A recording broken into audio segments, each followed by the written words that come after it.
Саламатсыздар ма балалар? Бүгін 3-ші сынып математика сабағына 82-ші сабақты өтеміз. Сабақтың тақырыбы тиімді есептеу үшін көбейтудің қасиеттерін пайдалану.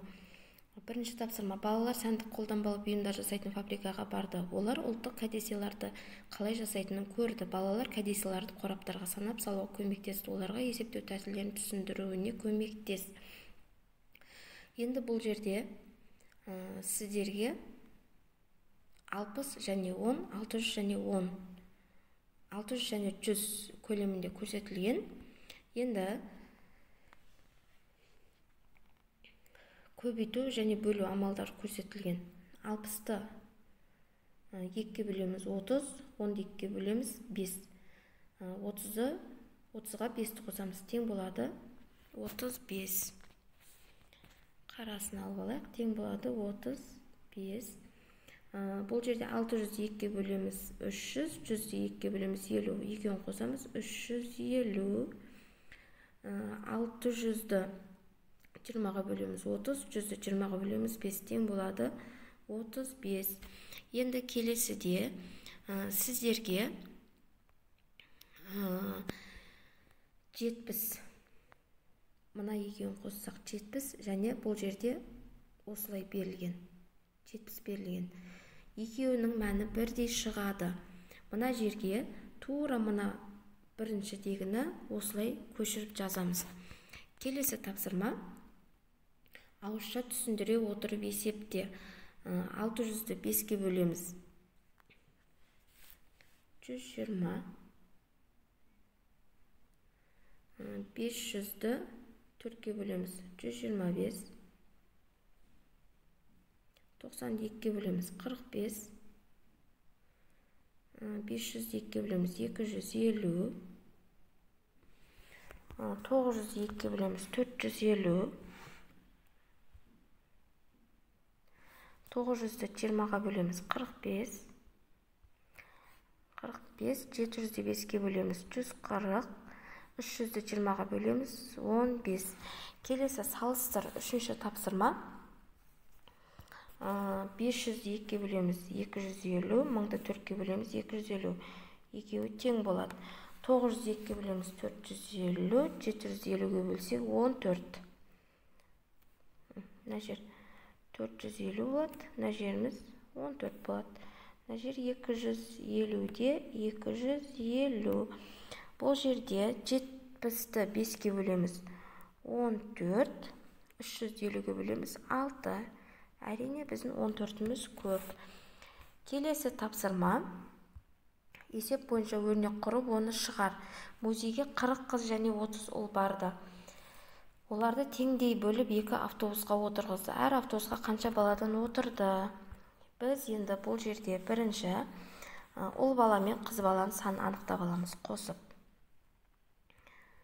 40 қосу 30. Бөлеміз 2-ге. Тең болады. Мына екеуінен 40-ға 30 қоссақ 70 болады. 70-ті 2-ге бөлсек 35. Әр автобусқа 35 баладан отырды. 5-ші тапсырма.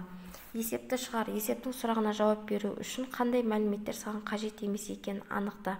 Марат өнер мектебінде аптасында 45 минуттан 2 рет, 90 минуттан 3 рет сабақ оқиды. Ол тағы аптасында 2 рет 60 минуттан хауызда жүзеді. Марат өнер мектебінде аптасында неше сағат сабақ оқиды? Жауабын сағатпен және минутпен өрнекте. Бізге мына екінші мәлімет қажет емес.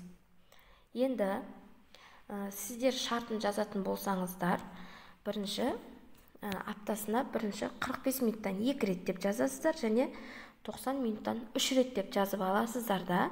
Есептің шешуі деген жерге есептің шешуі 45 көбейту 2 қосу 90 көбейту 3 тең болады. 45-ті 2-ке көбейтеміз 90, 90-ды 3-ке көбейтеміз 270, екеуінің қосындысы 360-ға тең. Және 360-ты бөлеміз сағатын шығару үшін 360-ты 60-ға бөлеміз. Тең болады 1 сағатта 60 минут бар, 360-ға бөлсек 6 сағат. Яғни Марат өнер мектебіне аптасына 6 сағат уақытын жұмсайды екен. Келесі тапсырма. Есепті әртүрлі тәсілмен шығар. Балаларға арналған пойызға отыруға 30 қыз және 40 ұл келді. Әр вагонға 10 баладан отырды. Балалар қанша вагонға отырды? Есепті шығарудың 2 тәсілін түсіндір. Енді бірінші тәсіл, барлығы қанша бала келді? Барлығын шығарып алу үшін біз 30-ға 40-ты қосамыз. 30 қосу 40 тең болады 70. Енді 70-ті бөлеміз 10-ға. Тең 7 вагонға 10 баладан отырды. Енді екінші тәсіл, қыздар қанша вагонға отырды? Бұл жерде қыздардың саны 30. Сол үшін қыздарды бөлеміз 10-ға. Тең болады 3. Қыздар 3 вагонға отырды. Ұл балалар қанша вагонға отырды? Ұл балалар 40. 40-ты бөлеміз 10-ға. Тең болады 4.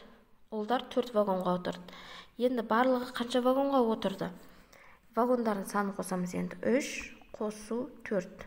3 қосу 4 тең болады 7. Барлығы 7 вагонға отырды. Келесі есеп. 7-ші есепті әртүрлі тәсілмен шығар. Саған сыйлықтары бар қапшықтар дайындау керектігін көз алдыңа елестет. Сенде 24 шоколад және 30 мұз кәмпит бар. Барлық кәмпитті теңдей бөліп 6 қорапқа салуың керек. Әр қорапқа неше кәмпиттен саласың? Енді біз 24-ті 6-ға бөліп аламыз және 30-ды 6-ға бөлеміз.